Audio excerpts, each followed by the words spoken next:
Consider supporting my Patreon, it would really help me out. With every format, there's people who complain, no matter how good we realize a format is in retrospect. But recently, in Yu-Gi-Oh's history, it seems that the meta decks have always been hated, and rogue decks have been championed now more than ever. But why is that? Why does a player base hate the very peak of what the game has to offer, while cheering when less powerful decks are able to take them down? Why is rogue in vogue?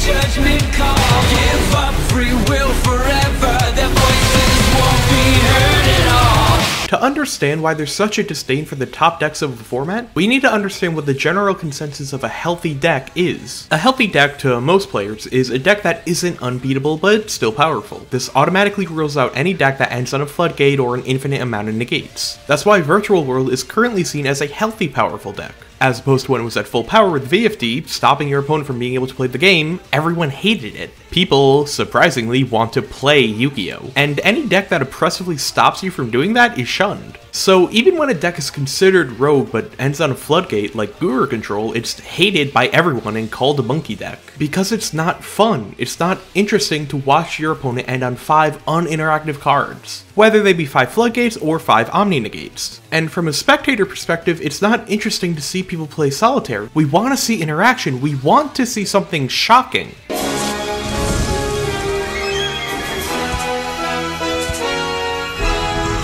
Fighting games have a similar concept to that of a rogue deck called a mid-tier. A good example of this is Pikachu in Smash Bros. Melee. In Melee, there's a meta of 4 top-tier characters, being Fox, Falco, Marth, and Jigglypuff. If you're going into a tournament setting of Melee, you expect that 90% of your matchups are going to be against these characters. But then there's Pikachu. Currently sitting in the B+ tier of the most recent Melee tier list, Pikachu is a mid-tier. It's rarely expected in a tournament run, but if you do run up against it, you're probably going to win. But that word, probably, it means under normal conditions, but what about when there's an abnormal condition? What about when there's a player who's dedicated themselves to this character and learned their ins and out? What if you run into Axe? Axe in Melee is known for Pikachu, it's his character. It's similar to how Triff is known for Pendulum, having played the deck for 5+ years. Taking the time to dedicate yourself to one specific playstyle, whether it be a deck, a character, or a team. Even if that playstyle isn't the best, if you as a player learn the deck like the back of your hand, you'll be able to beat a normal player on the best deck. Bringing the talk back to Yu-Gi-Oh, we have a basic grasp on what makes something both rogue and enjoyable. Now we need to understand why people play rogue decks, and while I can do my best to consider why people play rogue, I'm not at the skill level needed to understand why. So let's ask someone who's known for winning with rogue decks. Hi everyone, my name is Pac. I stream at twitch.tv/PacTCG. I'm mainly focusing on competitive Yu-Gi-Oh and trying to get better at the game. What in your opinion makes a deck rogue? I think basically rogue decks are decks that don't have consistent win conditions, decks that don't have a lot of high representation. Basically, like, these decks are very gimmicky. In order to set up for their win cons super hard.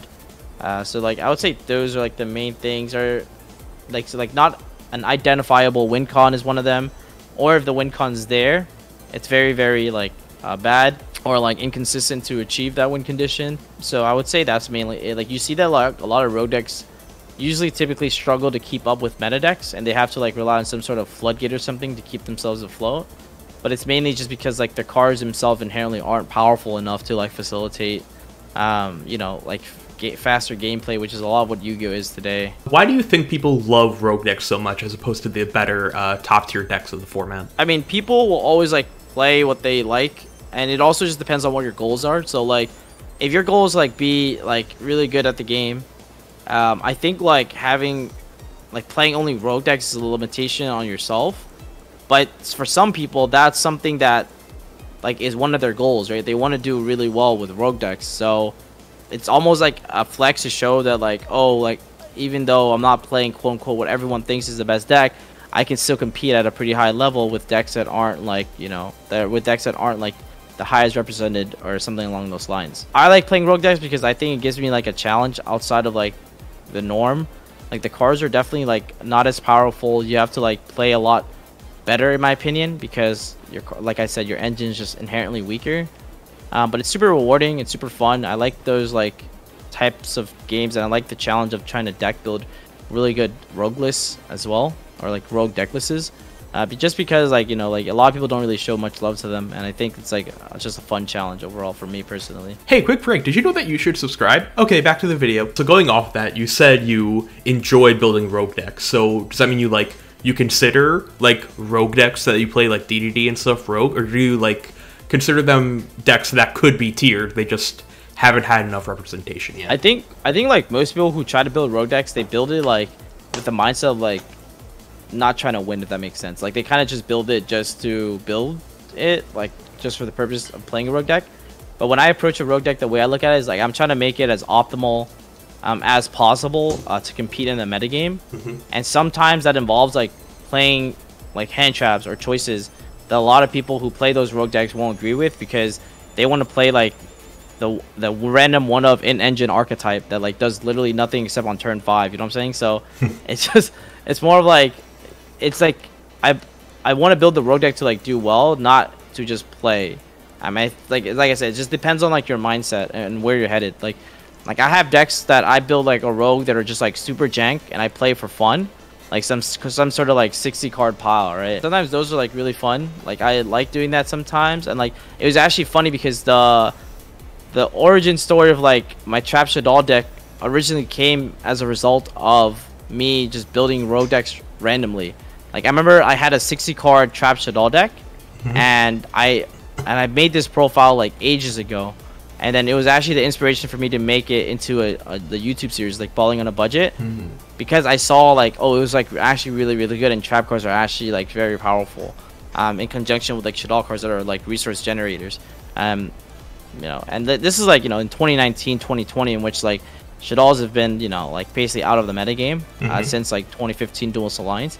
So yeah. So what's the thought process on deciding when to make a meta call and use a rogue deck as opposed to sticking with what's the widely accepted best decks of the format? Really evaluate what people are currently playing, identify like the strengths and weaknesses of archetypes in the format, right? Like I remember when VFD was a thing, one of the biggest weaknesses of VFD was that like trap cards were really good into it.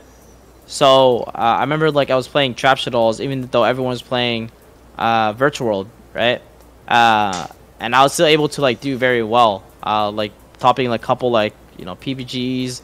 I think I got like top 8 in one of like the regionals. I was just playing like just 40 cards, trap cards and Shaddol cards, and that was enough to do well. But it was because I was able to identify like a weakness in the metagame, and that weakness was that the VFD setup was really bad in the trap cards, and you can still Shaddol fusion under VFD, and even if they call dark, you can still trigger light monsters, or like can trigger cards like Wendy or Ariel, right?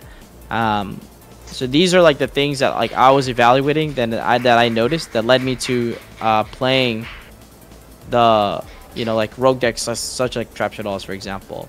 So it's kind of like identifying what's strong, what's not strong in the meta, and where does my rogue deck fit in within this archetype. With Defo coming out in like a few weeks from now, what is some good like rogue decks like that you've had like on your radar or in the back of your head like for the upcoming format, if you'd like to share that with us? So I would say that Sun Avalon is probably one of them. Sun Avalon is very strong. I think it's the deck that probably doesn't get a lot of representation. It's probably going to be one of those decks that will catch you off guard if you don't know how to hand trap it properly. And finally, so in your opinion, as someone who is constantly making meta calls and able to break rogue decks, what would Generator need to be able to break out in the format? Yeah, I think some sort of like Rota spell that can protect the field spell from destruction, or any Generator card from destruction. I think that would like help a lot because it makes the deck a lot more consistent. I find that like a lot of times where I'm losing with the deck is typically because I'm breaking, and like there's cards like Curious that like dumps like the level 9 breaks out of your hand, but maybe like an in-engine like some sort of like Magical Mallet that gives you a neutral card advantage. So like either, for example, like send a generated card from your hand to the graveyard or something, and then search 2 cards from your deck or something along those lines. We literally have that. Oh, we do? Oh shoot. Yeah. Okay. Yo, it's already it's broken. Yo, it's already broken. I totally forgot about that. I used to play generators for a little bit, but I would say like maybe Rota. I think Rota with like a Baling's protection is probably like it makes the deck a lot more consistent, Because like, how many starters does like the deck have right now? Right, it's like what, Loper into Mardell, right? Lopter, Terra, boss fight. So like around 9-ish. Like 9. Like Yeah. usually like decks need around like 12, I would say. Yeah. In 40 cards for like the magic 85% number of like drawing one starter. Right. Because like I feel like I mean you've played the deck quite a bit. Like I feel like most of the times your losses are just because you didn't draw Right. the starter, and if you do draw the starter and it gets like MST or something, or Cosmic, you just lose. So maybe the spell has to be like you banish it, and it makes it so that anything that like if the field spell would be destroyed, targeted, or something, just negate it. I don't know. All right, cool. Well, thank you so much for coming on. You already introduced yourself earlier. Anything else you want to shout out before we end this little segment? No. All right, cool. No, not that's it. Just sub to Dire.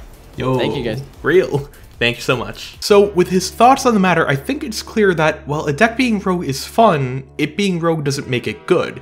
It needs to be a meta call. In order to properly win with a rogue deck, you need to take a step back from the current perceived notions that we've tunneled in on about the current meta, and take a look somewhere else to see if there's something we might have missed, like how Tenyi had existed for close to 2 years. And it was only after I saw use in Sorceral did people start splashing it into other decks for the pop engine of Vishuda. Being dedicated isn't enough, you need to know when it's time to use the deck. I personally love Generator, but I know that currently isn't a good time for the deck to be viable. And I think that's why we love when a rogue deck sees success. Because it means a player was able to see something that we weren't able to see. If they were able to break the monotony of the current meta and splash in with the rogue deck no one's ever seen top before, they'll be the champion of the people. They'll be remembered. Think back to YCS Bokata. I heard nothing about the event except for the fact that Raid Raptor of all decks made top 32. That shows how much people love rogue decks. They will draw the focus of everything else towards them, eclipsing talks of the current meta. And in the case of prank kids, even become meta themselves. This is what Yu-Gi-Oh! Is. It's an ever-changing, ever-evolving puzzle. There's no such thing as a solved format, because if there ever is a tier 0 format, rogue players will come out of that with decks no one had ever thought of before, ready to break the format wide open. Thank you for watching. I'd really appreciate it if you subscribed or supported my Patreon.